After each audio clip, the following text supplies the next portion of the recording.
Saya ingin berbagi tentang pengalaman yang cukup mengejutkan yang saya alami terkait pemblokiran rekening oleh Pusat Pelaporan dan Analisis Transaksi Keuangan atau PPATK. Sebagai Ketua Bidang Dakwah dan Ukhuwah Majelis Ulama Indonesia, saya memiliki yayasan yang selama ini berfungsi untuk membantu masyarakat. Namun, baru-baru ini, salah satu rekening yayasan saya yang memiliki saldo sekitar 300 juta tiba-tiba diblokir. Awalnya, saya tidak mengira bahwa rekening yang saya anggap aman ini akan terpengaruh. Ketika saya mencoba untuk mentransfer dana, saya terkejut mengetahui bahwa rekening tersebut sudah terblokir. Ini bukan hanya soal uang, tetapi juga tentang kepercayaan masyarakat terhadap sistem perbankan. Kita semua tahu bahwa menabung adalah bagian penting dari kehidupan finansial, dan kebijakan seperti ini bisa membuat orang ragu untuk menyimpan uang mereka di bank. Saya mengerti bahwa PPATK memiliki tugas penting untuk mencegah tindakan yang melanggar hukum. Namun, saya merasa perlu ada kebijakan yang lebih bijak dalam melakukan pemblokiran rekening. Pemblokiran harus dilakukan dengan cermat, bukan secara sembarangan. Jika semua rekening yang tidak aktif diblokir, bagaimana dengan orang-orang yang sudah menabung dengan niat baik? Mereka berhak mendapatkan perlindungan dan proses hukum yang adil sebelum rekening mereka diblokir.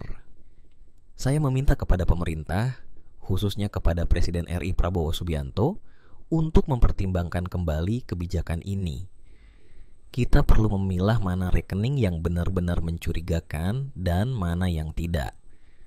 Pemblokiran yang tidak tepat sasaran hanya akan menambah masalah, bukan menyelesaikannya. Kita harus ingat bahwa setiap orang berhak atas praduga tidak bersalah. Jika ada dugaan pelanggaran, proses hukum harus dilakukan terlebih dahulu sebelum mengambil tindakan yang merugikan.